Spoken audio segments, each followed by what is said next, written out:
Are you overwhelmed by motherhood and barely keeping your head above water? Are you confused and frustrated by how all the other moms make it look so easy? You can't figure out how to manage the chaos in your mind, your home, or your family.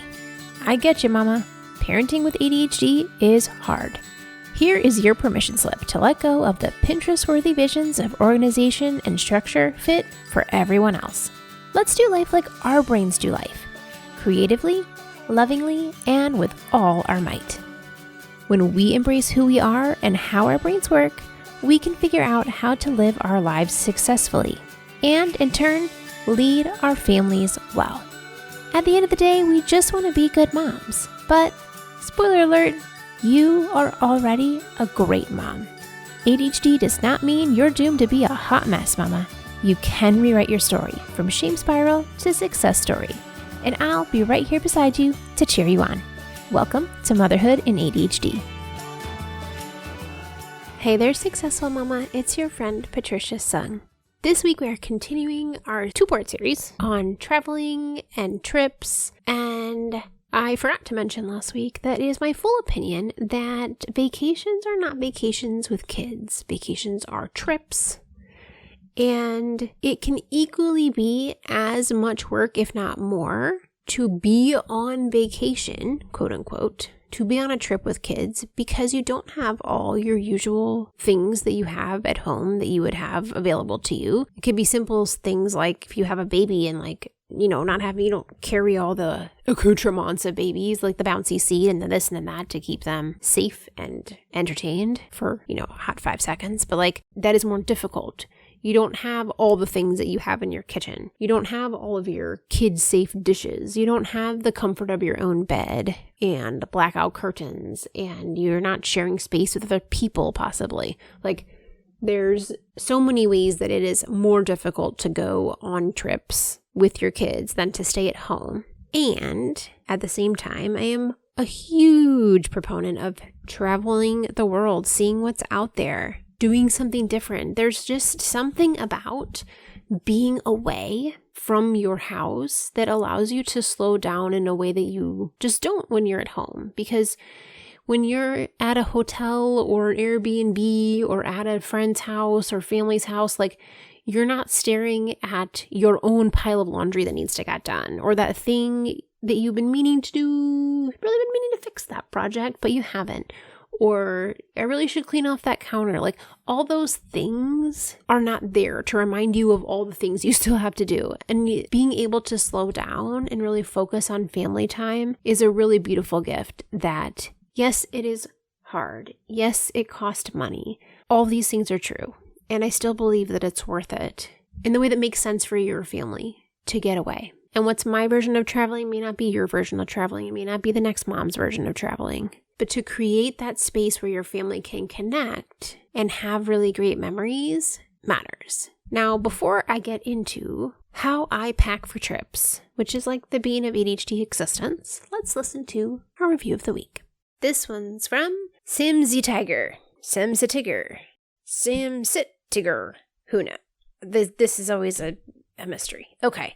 Anyways, it's called I'm Not a Mom Yet, But I fell in love with Patricia's wisdom and practical approach to You're Not Alone and You're Not Broken. 2 sentences I should seriously consider getting tattooed on my forehead. Thanks for doing this podcast. And until I become a mama myself, fingered crossed please, I can just keep on adjusting to my inner child's needs.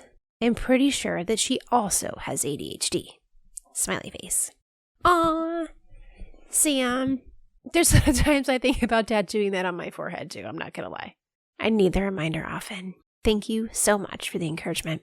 All right, so before we jump in, reminder that last week we talked about planning and also what to do if it's your first time, or maybe not even the first time, but you're going on a trip of just you and leaving your family behind. Some tips there from other moms that shared in Successful Mama Meetups.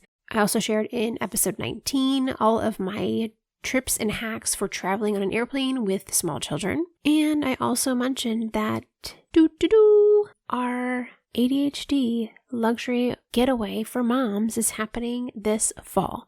I'm still in the midst of organizing the last few contract details and stuff with the hotel, so I'll have that information shortly, so go get on the wait list. You deserve to take some time for yourself. Meet other moms who get you, and just enjoy sleeping all by yourself in a bed, a king bed, all to you, eating food without having to cut up someone else's stuff, waking up because your body woke up instead of someone kicking you in the head.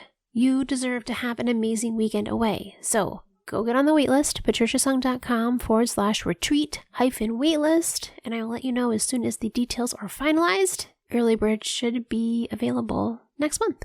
All right, let's jump into how do I pack for trips? I'm sure we've all been there. When we're staring at the mountain of stuff we need to put in a suitcase, not sure if we have all the things and just wanting to give up. It's probably about 2 o'clock in the morning. You just want to burst into tears. We don't have to do that. So let's dive in. In tandem with the last episode, immediately upon booking all the things, you write them down so you have everything there. You find a way to keep all that information together. Oh, I don't think I said this last time. When I get these confirmations, I forward them to the app TripIt that I mentioned. Again, not a sponsored post, just I like the app. I also will snooze that email to be like the week before the trip, so it pops up. All those things pop up in my email the week of the trip. I'm like, oh, look, great, these things I needed. Now, in that time, I also make a note of anything that needs to be done ahead of time, which I talked about last week.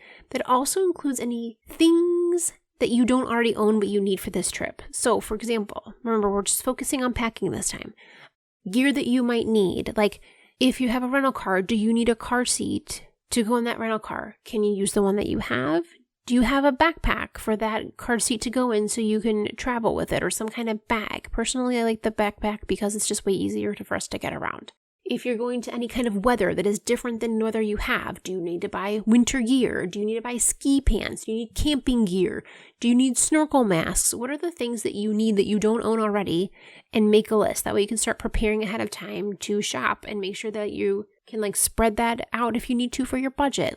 What are all the things that you need to take with you that you don't already have? I also make a note in my calendar for anything that I need to remember to do. So 3 weeks ahead of time, make, shopping for the trip and making sure that it's in the right place. I don't just throw a bunch of crap on my calendar. That going shopping thing needs to either go on the day that I will go shopping. So if I usually run errands on Monday afternoons, stick it there. So I note up that I need to plan for that time to happen.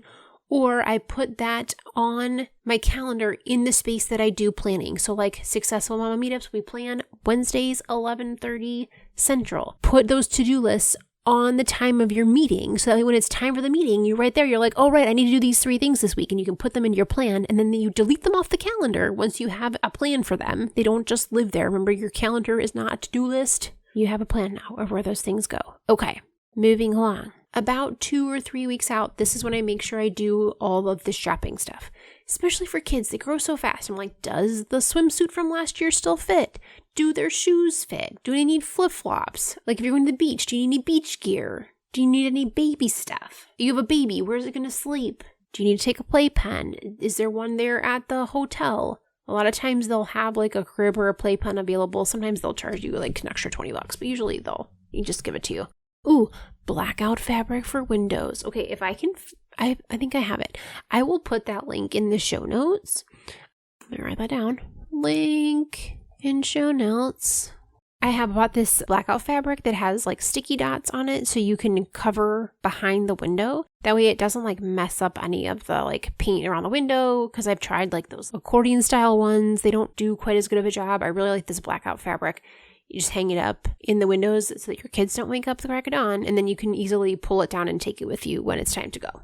Other thing I do in this time is, I'm not actually shopping for it. This is when I do my meal plan, grocery list, and know what needs to be purchased. And if you're going somewhere where you're driving, you can start picking up okay, this week I'm going to grab all the dry goods and then just get the perishables the couple days before. All right, another key piece of making traveling easier is that I have a travel box. So in my closet, I have a small plastic container thing that has doubles in all my travel stuff in it. So it's doubles of things like phone charger, like watch or Fitbit charger. That's where I keep like the travel sized bags, or like camp towel. That's a quick dry. The holder for my curling iron. I don't really use a curling iron anymore, but like the heat tool pouch or whatever. Like, granted, I used to be like a big traveler, so I've got a lot of that travel specific stuff. Bags for shoes, like all those things that are specific to travel, like a small laundry bag. All those things live in that box, but I have doubles of the important things so that I'm not worrying about like grabbing my phone charger at the last minute. I just have a phone charger that goes on trips with me. I also have an entire duplicate of my toiletry bag. There's nothing I'm grabbing from my day-to-day stuff, except for sometimes I'll take my electric toothbrush with me, but that's only if we're going to be gone for a while. Otherwise, I just take a travel toothbrush. But in that bag, there's like a tiny shampoo, my face wash, like all those things that I normally use, I have a double of, so that I'm not worried about like, oh man, I forgot my deodorant. It's always deodorant. I always forget the deodorant. I have the tiny deodorant in there. Ooh, I'll go look. If they still sell them, I'll put the link for the Container Store holders that I really like. I don't know if they still have them, but I'll go look. Writing that down too. Okay. But I really like their little containers because they don't leak. I am notorious for having things leak in my bag. So I make sure that now I have the things that don't leak, and these don't leak. Okay, a week ahead of time, roughly 7 days, I look at like, is my toiletry bag stocked? Do I have enough Q-tips? Is the shampoo full? And then I also take a laundry basket and set it out, and I just start collecting things that I remember along the way that need to go in there. So it's like, ooh, let me take this on the trip. It all just goes in there as I find it, as I'm going. So it's just like, as I think of things, it all goes in the laundry basket and it's ready to go. Rather than like putting it on a list, it's just immediately in the basket. This is also when I go through and make a packing list. So I have a generic packing list. Again, I will put in the one that I have if I can find it online. I don't want to have to start thinking from scratch of everything under the sun. The template makes it easy because I'm just like, do I need this? Do I need this? And super fast. I also like that it has like a number of like sacks, and then there's a space to write how many sacks you need. I also have a template on my computer of the things I need for the kids, and I've just updated it like probably once a year as they grow and they need different things. So I have like a running list of like, here's what they need to do when they're babies, here's what they need the toddlers, here's what they need when they were preschoolers, here's what they need in elementary school. Because again, there's no point in doing things twice that we don't have to. I don't want to have to make a packing list every time I go on a trip. So I'm going to take that template and use it again. So it's saved on my computer. I use Evernote for stuff. And then when it comes to a trip, I just copy that whole list out of Evernote, put it in a Word doc, and update like, okay, this time I need 7 pairs of socks instead of 3 pairs of socks, and have that all listed out so that the only things I'm adding on there are like one-off things. Like already on there is like swimsuit, fancy outfit for a special occasion, like if we're going to like a wedding or something. The only thing I'm going in there is adding in like one-off things of like, if we were to go snorkeling, I need to put a snorkel mask on there. But that way I'm only thinking about a few things. I'm not starting from scratch every time. Oh, the brain power for that. I am going to put my kid packing list on the website. Again, I haven't made this yet, so I will do that, and I'll put the link in the show notes. But you can pull that as like a starting point for yourself of where to go. So again, you don't have to do the mental load again from scratch. Take my list and then adapt it for your family. The other things I look at when I'm making a packing list is the number of days we're gone, what the weather's going to be, and that way I can plan accordingly for like, you know, if it's going to be rainy, I'm probably going to need extra socks and probably bring an extra pair of shoes so things can dry, or like boots, umbrellas, that kind of thing. Generally speaking, I will add in an extra pair of underwear for everyone. And then if you're in still that like potty training or just out of that stage, some extra pants and underwear too. The other thing I look at is, so like we have our suitcase with clothes, but then we also, for me and then the kids, they have, I call it like their car bag or their plane bag, where they have the stuff that they're responsible for keeping track of. So I let them bring like maybe 2 to 3 books for bedtime. I would normally say just 1, but I get tired of reading the same story every night. So 2 or 3 books. And I usually limit at 3 toys because I don't want to have to go around trying to find that many toys at the end. But generally I'm like, they're old enough now, I'm like, you need to go find your toys. Do you have them in your bag? You're responsible for this. They have an empty water bottle or a full water, well, empty if we're on a plane, full if we're going in the car. Their snacks are in there. Their pad is in there with their headphones. Everything that they need for the actual journey, they're responsible for carrying. Now, we definitely help them out carrying it sometimes, like, running through the airport or something, but generally speaking, they're responsible for carrying their bags. And that way they have the things that they need there. Sometimes I'll throw in some extra stuff, like if we're tight on space, like I need to throw an extra pair of shoes in there, but usually it's just the stuff that they need in there. Now, on the packing list, I'll have all this in here, but generally my sections are first my bag. So it's the things that I need to have handy, like the things I normally have in my purse, keys, wallet, and stuff. The things that I need to have handy, like extra tissues, wet wipes, my book that never gets read, my headphones. Then the boys each have their travel bag. We have like the suitcase section of their clothes, and then a gear section for do we need car seats? Back when we were, the kids were littler, like the baby carrier, we strap them on. Oh, and then the last section is things that they need to wear. So if I pack flip-flops, but I need them to wear their sneakers, I write down here's the things they need to wear on their bodies. And the same for me, if I know I need to wear something in particular. Now that I have looked through this whole thing, here's all the things I need to have in our bags. Is there anything else I don't have? I need to order it now or go to the store. And always remind myself that most places, they have stores there. So if you forget something, you can run to Target or Walmart or the grocery store and get what you need. I don't have to have a panic attack over not having something, because most likely I can get there. There are a few trips, obviously, that nope, don't have that, and you're not going to the store. But generally speaking, there is a store that exists, barring disaster, if you needed to buy something. Okay, now we're at about less than a week out, 5-6 days to go. This is when we run any errands that need to be done. Is there anything that I need to pick up? Is there anything I need to do beforehand? Also go to the bank and make sure you have enough cash. There are certain cities that are definitely cash heavy. So example, New York City, a lot of restaurants will be cash only, or parking. If you need to tip anybody, do you have smaller bills? And then I do laundry. I wash everything before we go on a trip because I like to be able to choose from all my things and have them all as options. But I also don't want to return to Mount Laundry when I get back. I'm already going to be bringing back a giant pile of laundry. I also don't want to have to be super overwhelmed by old laundry plus new laundry. My husband thinks I'm totally weird about this, but it just makes me feel better to have all my options there and know that I am not coming back to a giant mess. This is something that is optional, obviously. If I'm running out of time, then if there's something I really need that's in the wrong load, I'll just grab it and throw it in. But it just makes me feel better.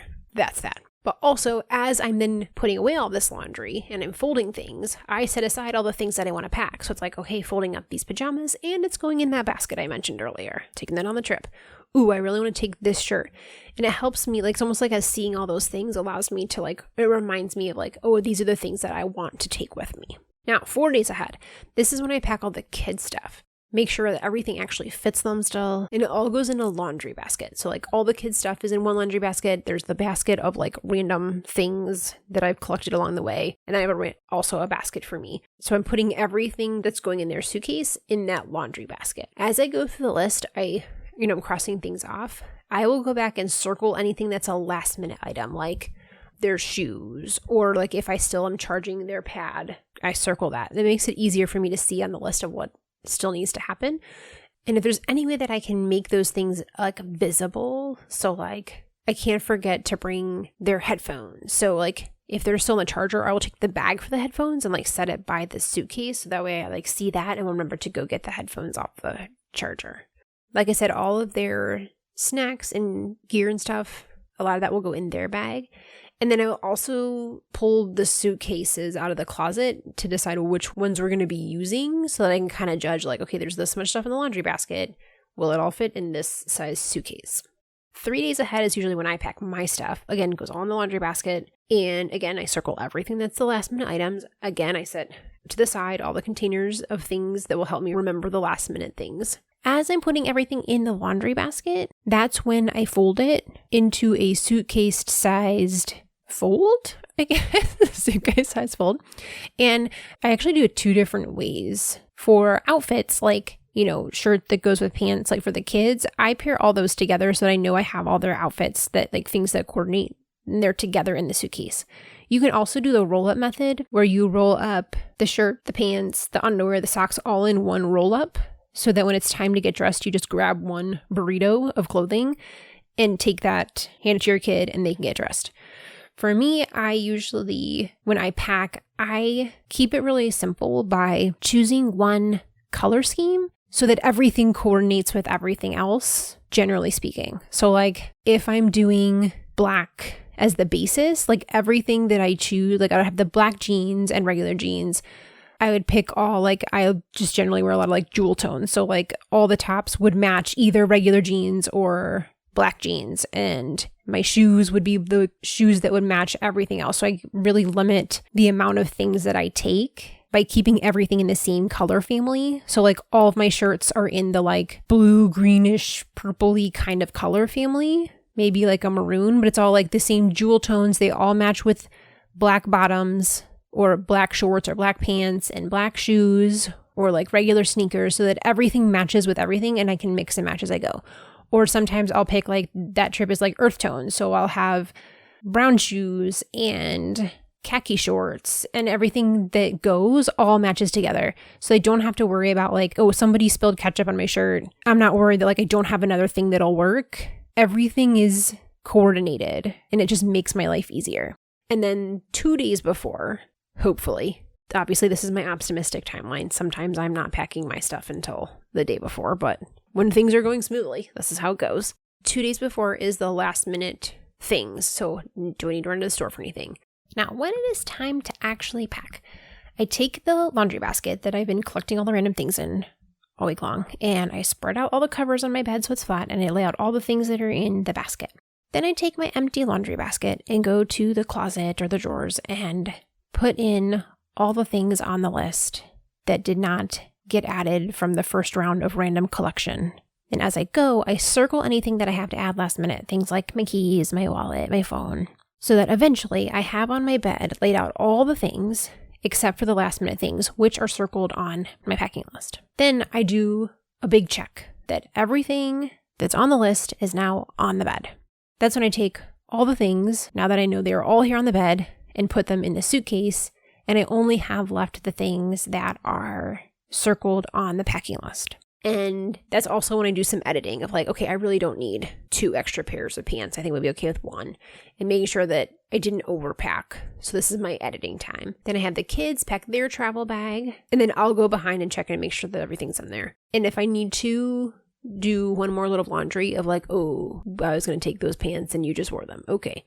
The day before, this is my buffer day. So sometimes things from before are happening on this day, but at least I have that space like available to me to get these last minute things done. So I try to put in all the last minute things in before we go to bed, because a lot of times we'll leave like first thing in the morning. So now I can put my wallet in the bag and my keys, make sure that I have my clothes picked out for the next day. Same for the kids, shoes by the door, as many like boxes as I can check the day before. They are done. Fabulous. Make sure that we check into our flight, verify that I have all my travel details ready to go, and hopefully go to bed at a decent hour. So that day of, it's literally just last minute things like my phone, charger, electric toothbrush, and we can just literally exit and get out of the house. I'm like, now that I ran through them, I'm like, is there anything I forgot? Probably, I don't know that I mentioned anything about food. I definitely try to make sure that we have a food plan a day or 2 ahead. So like that, like on the day you're leaving, if you're leaving super early, like what's our food plan? Are we going to eat here? Are we going to stop and get something on the way? Are we going to eat in the airport? Like what does the timing look like? And I also try to, and we're getting into advanced work here, but like trying to eat all the food out of the fridge before we leave. So, not having a bunch of food that's going to go bad and trying to make it work so that we use up all the stuff. And if we have to go out to eat the night before, that's fine. That's a win. Is there anything else I forgot? I don't think so. I think the main takeaways here is that I try to spread it out so that it's not panic central at the end.